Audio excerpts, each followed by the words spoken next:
But alas, I have neither the tongue nor the talent to ask for her hand in marriage. That mother of hers, and her brother too, frighten me so. All I can do is stammer and stutter. When I'm in the pasture with you and your cousins, I can speak my mind well enough. But here, in the village, among the good people of blarney, it's a different story altogether. You're right, Lammy. Now my mind is made up. Today I shall propose come what may.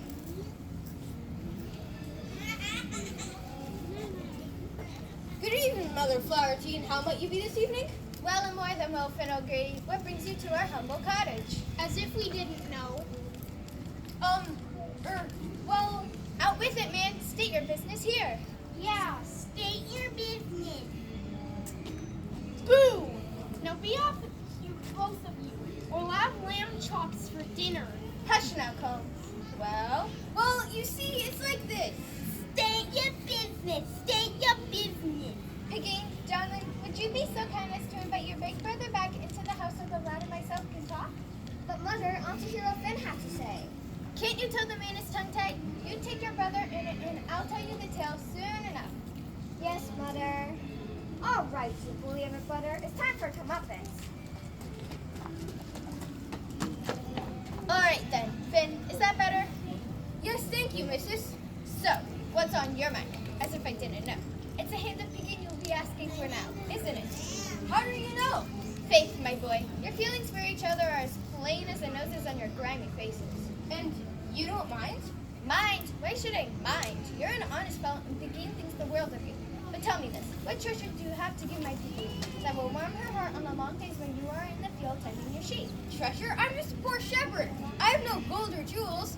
I can give her soft carded wool and fleece to keep her warm. Bah, I'm speaking of a far greater treasure, man. The treasure I speak of grows the more you give it away. I'm afraid I don't know what you mean. I'm talking about stories. If you're going to marry my Piggy, you better have a treasure box full of tales to share. Before you can have a story, something that grows more valuable the more you share it with others. Before you can have the hand of my daughter Piggy, you must tell me a tale. I don't know any stories. Don't know any stories? Are you certain? Wait, I know the Three Little Pigs. That's nice, but a story of your own is one I wanted. I have to make up my own story? A person with a knack for storytelling will never be a pauper.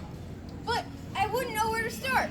Then be off with you, Finn O'Grady, for you shall not see the love of your life again until you come up with a tale. Here, take this potato. Maybe it's an inspiration you'll find. A potato? Consider it food for a thought. Whatever shall I do? One thing's for sure, I don't feel like eating. Ow! Hey, what's the big idea? Why'd you throw a potato at us? You could have knocked somebody's eye out with that thing. Potato, eyes, get it? What? Never mind. We could have you arrested. Yeah, for the soul of a deadly vegetable. The court would probably throw it out on appeal. Potato, appeal, get it? Never mind. All his jokes are half-baked. Potato, fake, get it? Why aren't you laughing? There's nothing to laugh about. You should be happy. You've caught not one, but 3 leprechauns. I'm blather. I'm blarney. I'm balderdash. And now that you've caught us, you can keep us your prisoners until we hand over our pots of gold. It's not gold that I'm needing. What I need is the tails. I can't marry the fair Peggy until I can tell her mother a story. So, what's to stop you? I don't know any. I don't even know how to tell a story. Are you sure you don't want our gold? No one has ever turned down our gold before. Maybe someone threw a potato at him and mashed his brains out. Potato, mashed, get it? Never mind. Peggy's mother says that a story is a treasure that grows and becomes more valuable every time you share it. She's right. Can you help me find one? Well, I don't know. Let me check with my fellows.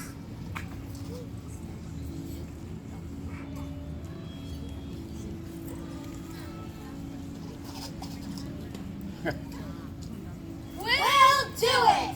We'll teach you how to tell a story. So you can win the fair peg's hand. And stop chucking potatoes this way and that. Oh, thank you. You're the kindest leprechauns in all land of ours, to be sure.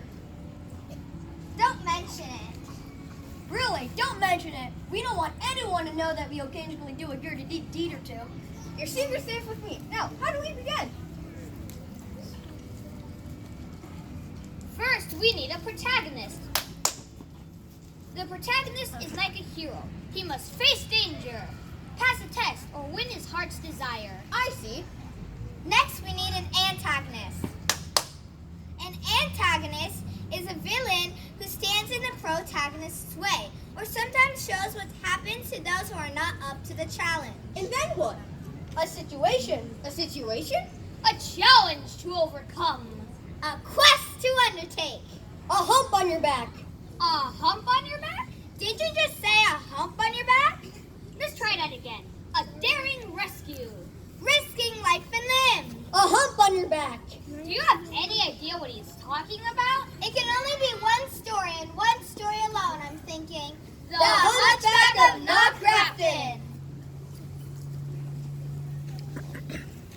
There once was a man, a gentleman of Knockgrafton, and a kinder soul you never did see. No one knew his real name, you see, on account of the great hump on his back. Everyone called him Lusmore because he always wore a sprig of the fairy cap called Lusmore Foxglove. He was known as the finest basket and hat maker in all of Knockgrafton, skillfully plaiting straw and rushes into hats. He sold these handy items, and this is how the lonely man made his livelihood. One evening, Lusmore was late in his selling, walking slowly on account of his hump. He then decided to rest at the legendary moat of Knockgrafton. I believe that I will rest myself a while, here by the legendary moat of Knockgrafton. Tired and weary am I, and as lonely as can be. If only I could find a friend or two who could look upon me without horror, I'd be the happiest hunchback in all Knockgrafton. Presently, Lusmore heard a sweet and delicate, unearthly melody of the nights which he had never heard before. It was the sound of many tiny voices, all singing together. Applesauce, butter, brickle. Applesauce, butter, brickle. Applesauce, butter, brickle. Hum, hum, hum, hum, hum, hum. Poor Lusmore could not believe his ears. At once he knew it was the little people, the fairies and elves that were known to haunt the legendary moat of Knockgrafton. His first thought was to flee, although not one but many Irish fellows had been made a fool of by the whimsical pranks of the little people.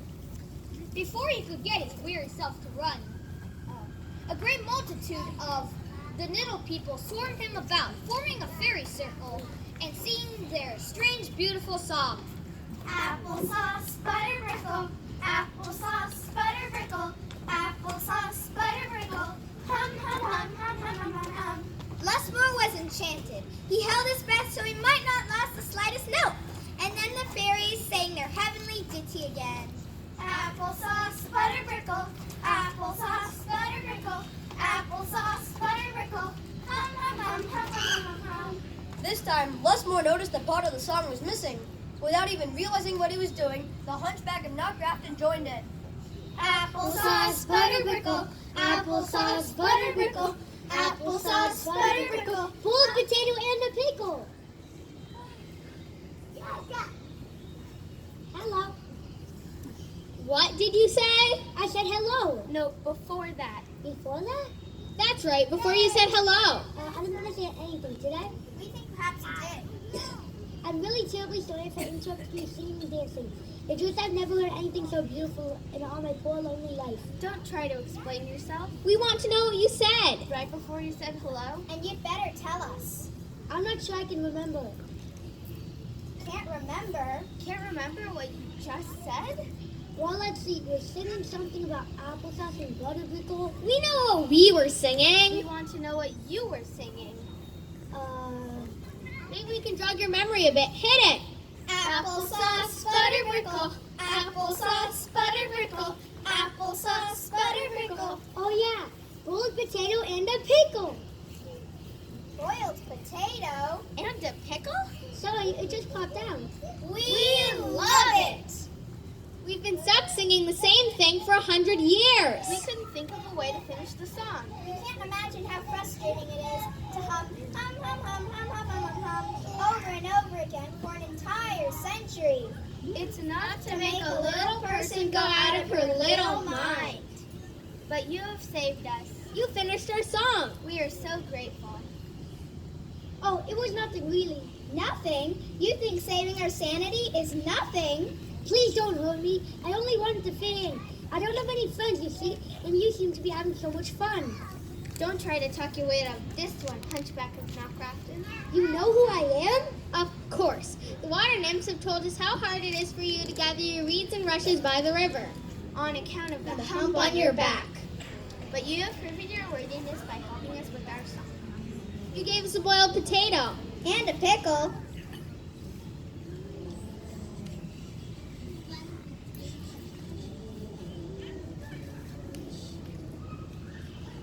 We were going to give you a reward, treasure beyond your wildest dreams. But then you said it was nothing. As if a boiled potato is nothing. As if a pickle is nothing. So if what you gave us is nothing, perhaps that's what we should give you. I think that's all I deserve. All right then, we are agreed. So now we will give you nothing. We give you nothing to hurt you when you gather your reeds and rushes by the river. We give you nothing to hinder your labors as you work. We give you nothing to keep you from making friends. We'll give you nothing on your back. My friends, this is the greatest nothing I've ever received.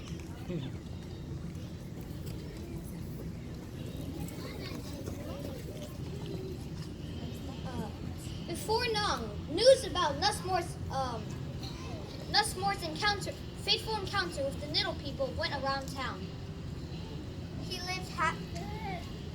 lives happily ever after with his newfound friends in the town of Knockrafton. And whenever he went, he always had a song in his heart. Applesauce butterpickle, applesauce butterpickle, applesauce butterpickle. Boiled potato and a pickle. Oh, that story is a marvel. Never before have I heard the like. It's not finished. It's not? This is an Irish fairy tale. Irish fairy tales always have a bit dark twist to them. Oh, I didn't know. Well, now you do. So sit down and let us finish. In the nearby county of Waterford, there was another hunchback, a peevish and cunning creature, as different from Nussmore as the night is from the day. His name was Madden. He had heard about the good-natured Lasmore's remarkable adventure with the little people. Seeing as these little people are in the hump removing business, I think I shall visit the legendary moat of Knockrafton and win them over, as Lusmore did. I'll capture a handful of them and force them to remove my hump. Then I'll sell a few to the people of Waterford, and they'll pay a pretty penny to have their ills and ailments eased by the wee magical people of Ireland. I'll be rich. So Madden went down to the legendary moat of Knockrafton and waited for his chance. As the sun began to set, he heard the silliest song in the world rising up from the moat. Here they come. Applesauce, butter brickle. Applesauce, butter brickle. Applesauce, butter brickle. Boiled potato and a pickle. And a big greasy sausage.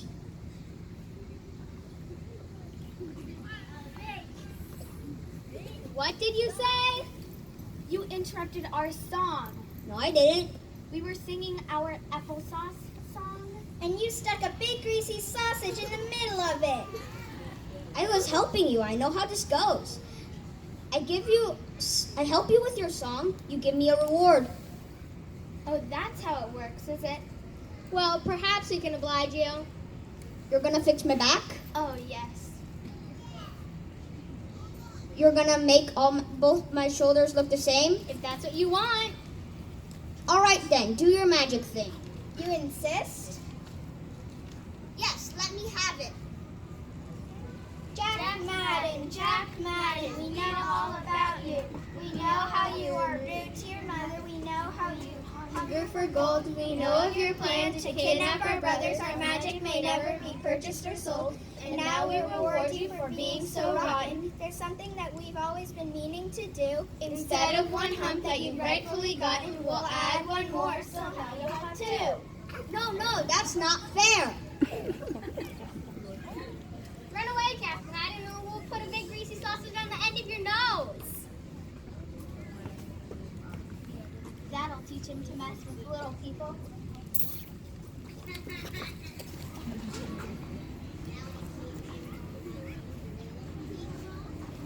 was the Hunchback of Knock Grafton. What do you think? What did I think? I thought it was wonderful.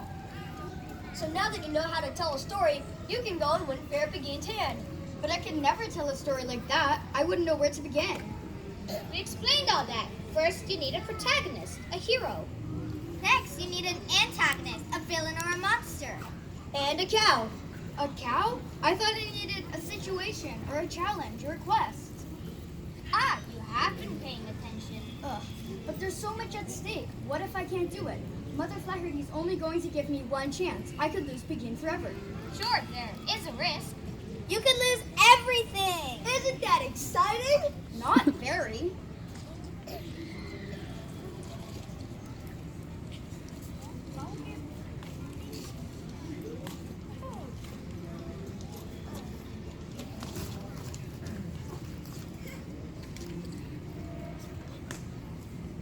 We've lost everything. Boo-hoo-hoo. Isn't that exciting? Not very. What's this? Another story called The Bird, the Mouse, and the Cricket. We want to cheer you up and give you hope. It's starving to death will be doing for sure. Boo-hoo-hoo. Oh, well, that's cheerful. Give it time, Finn. Things are sure to be looking up. Give it time, Mother. Things are sure to be looking up. Time? Can our crops have failed when all we have left in the house is a porcelain cow and a potato?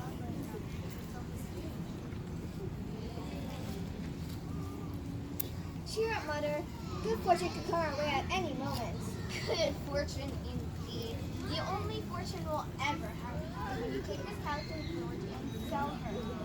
Sell our cow? But this cow is a special cow. It's a part of the family. Either that or we'll have to.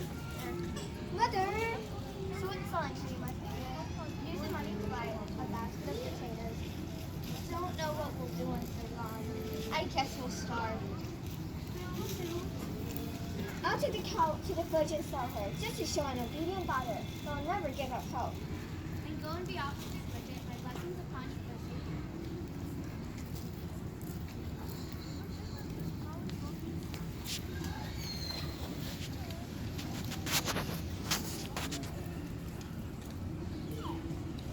Gather around, one and all, and see a wonder to behold. What is it you have there, stranger? It looks like you've got a mouse. And a bird. And a cockroach. Actually, it's a cricket. Looks like a cockroach.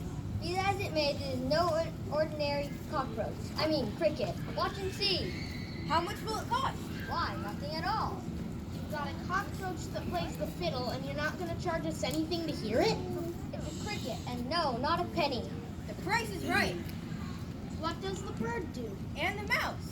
Give them some room, and you'll see soon enough. Are you sure this won't cost us anything? Not a thing, I assure you.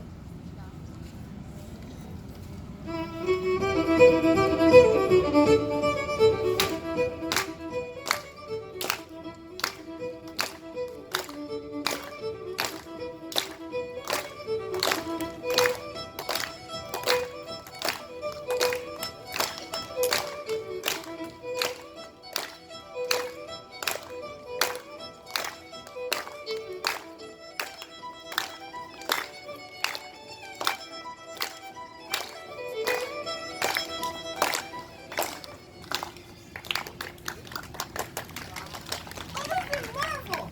I've never been so happy in all my life. Who could have thought there would be so much joy in a single song and dance?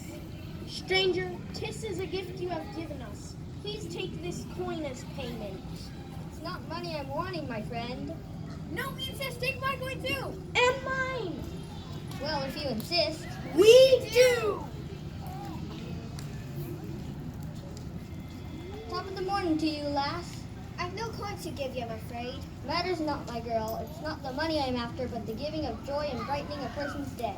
And yet everyone gave you money. Let me tell you a secret. If you chase after a pocket full of gold, you may indeed get it. But if you spread joy hither and yon without a thought for your own personal gain, you'll always find that you've got more than you need. I see the truth of it, to be sure. I thought you might, and so it's a bargain I'm wanting to strike with you. A bargain? This day I happen to be in need of a cow. Do you you know of anybody who would be willing to trade a cow for my dancing bird, mouse, and cricket? I have such a cow, and she's yours if you want her. Then if my bird, mouse, and cricket agree, it's a bargain.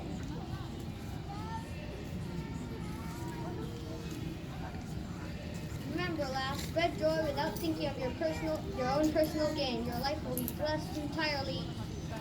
Well, my friends, it is to my house we should be going. I want to show my mother what a clever bargain I've made.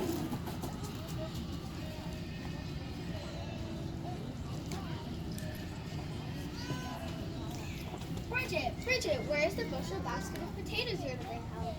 Our fortune is made, Mother. This cricket plays a fiddle. And this muslin bird can dance as you've never seen anything dance in your life. Hunger has gone to your head, Bridget.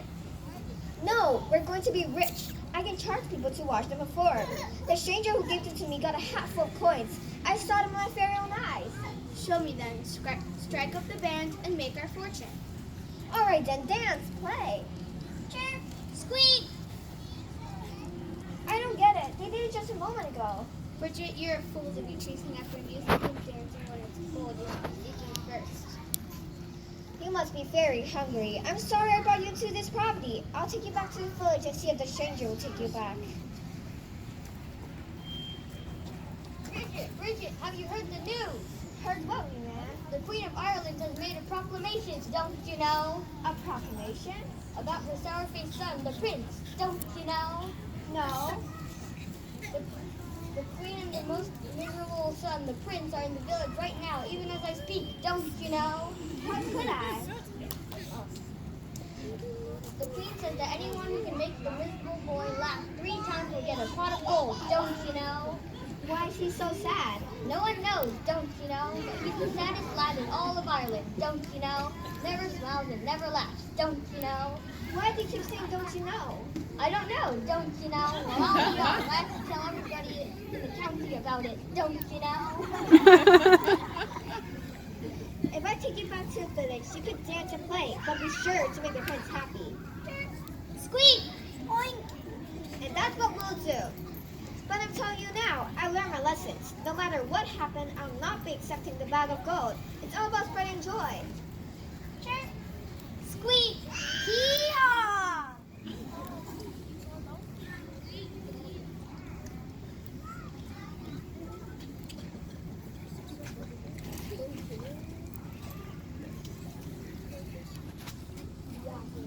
Greetings, humble villagers. Top of the morning to you, Queen. Say hello to the villagers, Prince Brian. Come. Set the bag of gold down, dear. Harumph. Put it down. Now. I suppose you know why the prince and I are here today. To raise taxes? No. To raise an army. No. To raise our hopes? Well, yes, in a way. To raise our hopes for a happier future when Prince Brian eventually becomes a king. You see, Brian here has a bit of a problem. He never laughs. Never at all. And I shall give a bag of gold to anyone that can make him laugh 3 times. 3 good laughs to push away the dark cloud covering his heart, and I believe all shall be well. Now, who would like to try to win this fortune? Me! I'll do it. How hard can it be? I'm a funny guy. But there's only one catch. If you fail, you will be sent to the dungeon and never see the outside world again. Never mind. I don't think so. I'm not feeling very funny right now. I think I hear my mother calling me.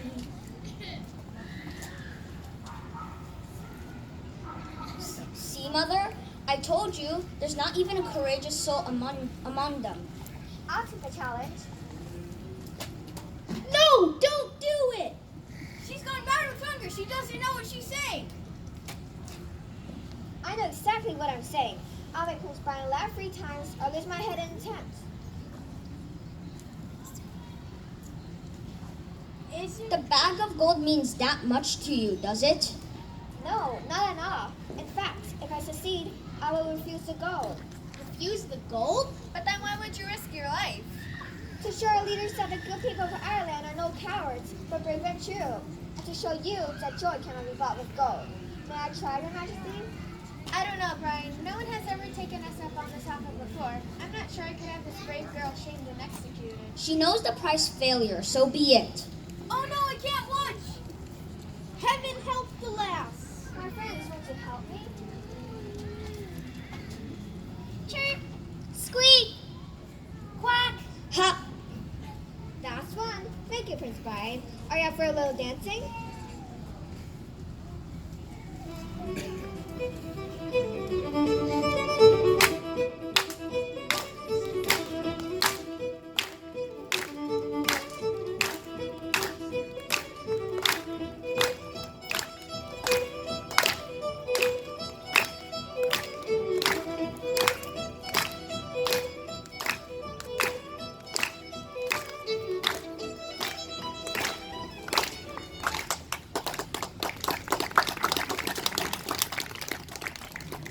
Haha, that was wonderful. That's two. Thank you, Prince Brian. My dear. Well done, my dear. Please take this bag of gold as a reward. Was there anything else? I'm not sure. I don't think so. Is it? But the prince only laughed twice. I know. But the bargain was for 3 laughs. Isn't there anything you can do? I don't think so. Meow, meow. Chirp, chirp, squeak, squeak. Meow, meow. Meow, meow.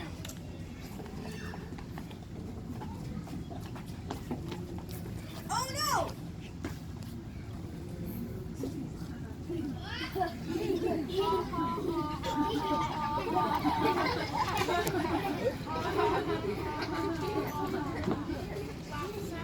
My dear, you have restored my son to his senses. Please take this bag of gold as a reward. Your Majesty, I can't accept. A bargain is a bargain after all, and I'm only happy to see the prince's joy overflowing. It truly makes you happy to see my joy. Yes, it's a wonderful feeling to bring light to someone's eyes. Will you and your mother come live in the castle? We will fill your life with joy and laughter, just as you have done for the prince. You will never know hunger again. No. Just kidding. I declare a holiday. Let's go to the castle and have a party. You took quite a chance there, Bridget. I had to be sure you were right about spreading joy first and all. I'm glad things worked out so well. All except for one thing. I missed my cow, you see, and I was wondering if you were willing to make another trade. Where's my cow, anyways? I ate it. No! Just kidding. I gave the cow back to your mother. Here we are, Bridget. We're on our way to the party. So you'll be wanting your mouse and your bird and your cricket bat is what I'm thinking. There are a lot of villages whose spirits need brightening. Take them with my blessing.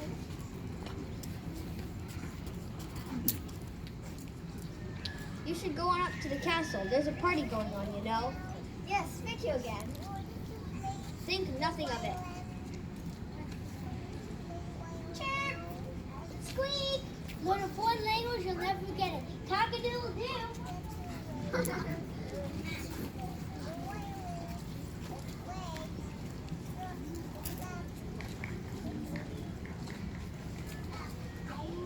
Now do you get it?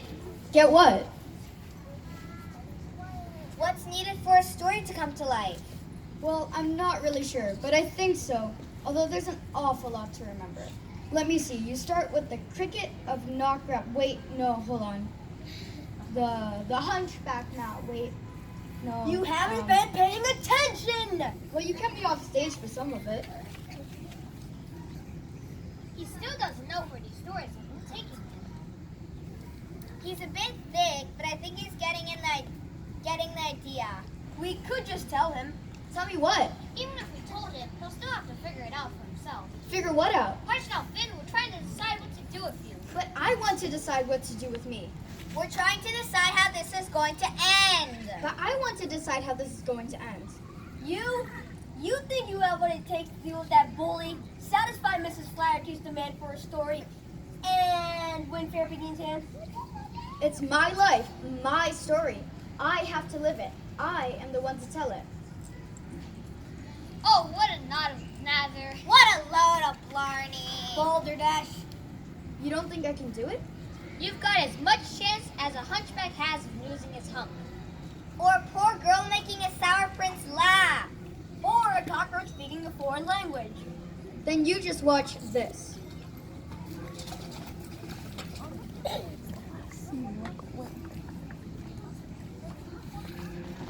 Alright then, Finn O'Grady. This is your last chance. Tell your story or say goodbye to Pekin forever. You can do this, Finn. I believe in you.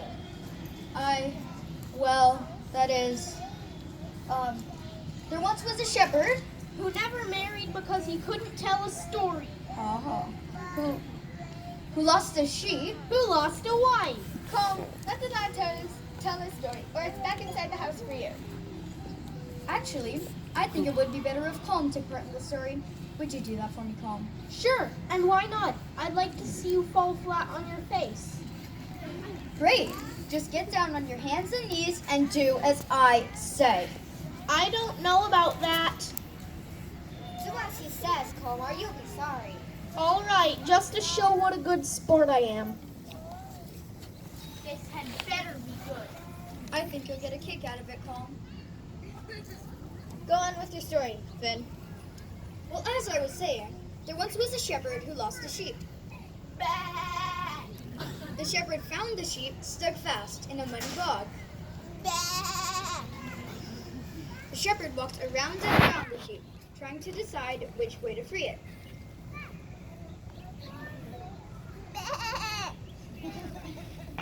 At last, he grabbed the sheep by the tail.